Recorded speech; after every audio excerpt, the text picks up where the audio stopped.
What is going on, fight fans? So we have to talk about something that no one has really talked about. We've understand that now there's an online that's coming with early access, and I think that was a critical and pivotal moment for ESBC. One, of course, them explaining early access is the next thing that we will see where we can get our hands on it, and also telling us that online will be part of it. Now, how deep will this online system go? That's a big question. Let's go ahead and jump right in. Okay, so online, that's a tricky one. I mean, of course, we could talk about how it plays. What kind of technology will they use to allow the least amount of latency or lag between the two players? Infrastructure for maintaining the servers so that crashes are very few and far between, able to find matches, things of that nature. Those are important things. Those are very important things, of course. But once that hurdle is jumped over, and hopefully they jump over that hurdle, I'm hoping that they are doing tests. They're trying to get the best of the best out there to come in and figure out what's going on with online, so that they can make sure that's sturdy and set and ready to go. But what else will there be? Will I only be able to go online and play against somebody? And that's the beginning and end of it. Will none of that data be put into a system to record my wins and losses? Will none of that data be put into a system to understand where I rank in terms of a leaderboard? Will there be a leaderboard system? Now, that's another question. The rabbit hole continues to fall deeper and deeper once you sit back and actually think about how deep the online system will be for early access. Now, I'm not talking about full release, because I'm pretty sure in full release we're going to have a lot more. But if there isn't something there, or an achievement or a North Star for someone, just playing online, just regularly playing with no stats being saved and nothing happening, you just get into a match and that's it. If there's no North Star, like, hey, there's a pound for pound list, or there's a top leaderboard, or there's a top 100. If there isn't anything like that, it's going to be difficult for people to find motivation to continue to play. Of course, they can play just for the novelty of it. I'm playing online and I'm playing against other people. But if there's nothing to control, to balance it, it can get very unfun very quickly for a lot of people. For example, if somebody's very, very skilled, but there isn't a way to understand the skill level of the person that you're playing, because there isn't a system embedded in the software to determine that. You might be a very novice player and go online and get completely smoked. And if you get completely smoked, it's going to feel very unfun. And if the game doesn't have anything else in terms of career mode or anything like that, the only other alternative to keep you playing this game for a long period of time would be the online system. So they should be very careful on how online is done. Online should have a little bit more than literally just the online fighting. Now, I've been playing this game called Roller Champions, and if you guys have seen any of my Twitch streams, I literally did like almost 2 weeks straight Twitch streaming, and I will be streaming today. But I literally did like 2 weeks straight Twitch streaming Roller Champions, and we got a lot of people coming in there. I had over like 215 concurrent viewers at one time, 170 at the other time. We were like top 3 Roller Champions streamer on the entire platform. So kudos and thank you to everybody that showed up, everybody that followed and subscribed and all of that stuff. I didn't expect that, so thank you. But regardless of the point of that, the reason I bring up Roller Champions is because Roller Champions has a MMR system, right? There's a matchmaking rating system.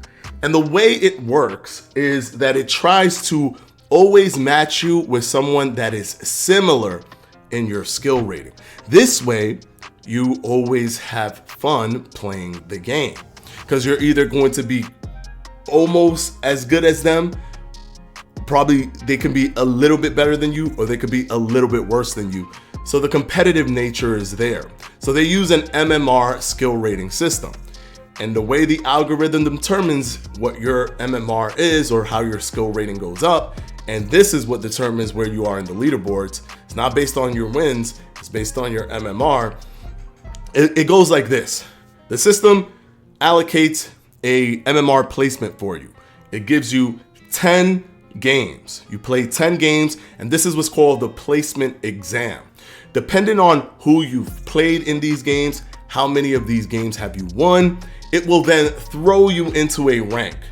And from there, you'll have massive swings in your MMR. So for example, Roller Champions gives you 10 games to play. You play all 10 games. It does it as a placement exam.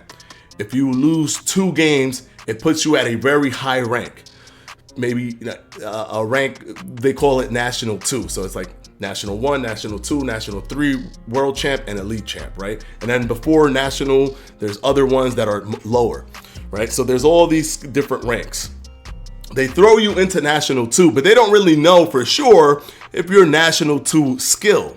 Or you might be more than National 2. You might be less than National 2. The placement exam gave them an idea, but it doesn't really tell them exactly how good you are. It's just a rough idea, rough estimate. Once it does that, what it ends up doing is it swings you massively because you don't have that many games. So if you lose, you'll lose 300 points, and it'll probably drop you all the way down to National 1 like this. If you win, it brings you up 300 points. So you're doing these massive swings. It's very volatile, but as more games go in under your belt, more games, you start gaining and losing by 200, gaining and losing by 100, gaining and losing by 50, gaining and losing by 20, gaining and losing by 10. Then you start gaining and losing by 7 and 5s. So the game starts to, okay, you have this many matches played. We've seen you play these type of people, these type of skill people, these type of skill people. We figure you're around here. Now you could always climb your way back to the top as you keep playing and learning, but it's a deeper, much longer climb once you have so many games under your belt. And the way they determine the point system and how it goes up is like, if you're going against a team that has a better MMR than you, the algorithm will make a prediction that team will beat you. If you beat the algorithm's prediction, it'll allocate a few more points than normal to you and get you closer to a higher skill rating. I think that they should apply something like that. And I think there was something similar in Fight Night Champion, but I think this one is a really good way. Have a placement exam, it'll throw you somewhere, and from there, there'll be big swings, small swings, but it allows you to actually figure out what your skill rating really is, so you can actually have fun when playing the game. Now, here's the thing that I'm going to pledge right now. If, in fact, the online is not very deep with Steel City Interactive dropping early access, because it's early access, we don't know. It could be bare bones. If it is, then that will be the first time I open up a Discord server just specific for that, for having a leaderboard, a pound for pound list, looking at all the videos that get submitted to me, all these different things, so I could keep the information, keep a record of what people are doing, keep a record of their wins, a record of their losses. So yeah, this is going to be one of those things where it's not going to be easy, but it's probably going to give us the best rough idea.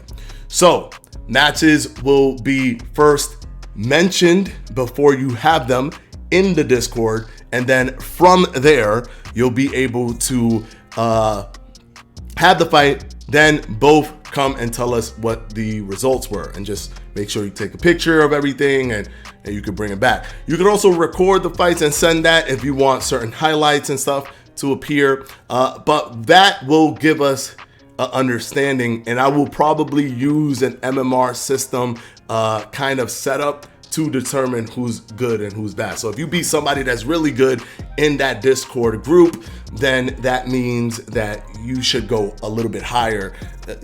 It shouldn't just be based off of who's lost and who's won, right? So if you have 10 wins and 2 losses, but your 10 wins were from really good players that also have good MMRs or good skill rating, you should be higher than someone who has 10 wins and no losses, but has only fought people that have lower MMR, lower skill rating. All right, so that's my pledge. If we don't have a super deep online system, I'm hoping that we do. I'd rather it just be embedded in the game, but I'm going to try my best to do things to make sure that it's fun and that people actually enjoy it. So all of those matchmaking stuff will be filtered through Discord. If you guys want to, it's up to you. Obviously, I'm gonna make it. I'm gonna promote my Discord and all this stuff. I'm trying to run it and all that, but it will be up to you guys if you wanna partake in that. But that's what I'm gonna do. That is going to be my effort to make sure that there's something fun for people and something that they could record and pay attention to, only if the online is bare bones. Let me know what you guys think down in the comment section below. Should I do that if it is bare bones? And did you even think about how deep the online was? Do you even care if they have a system like that matches you with the right people and all this stuff? Or do you just want it to be, whatever? I play whoever and nothing gets recorded. I don't really care. It's not a big deal for me. Let me know what you think down in the comment section below. And of course, as always, I'll see you in the next one. Peace.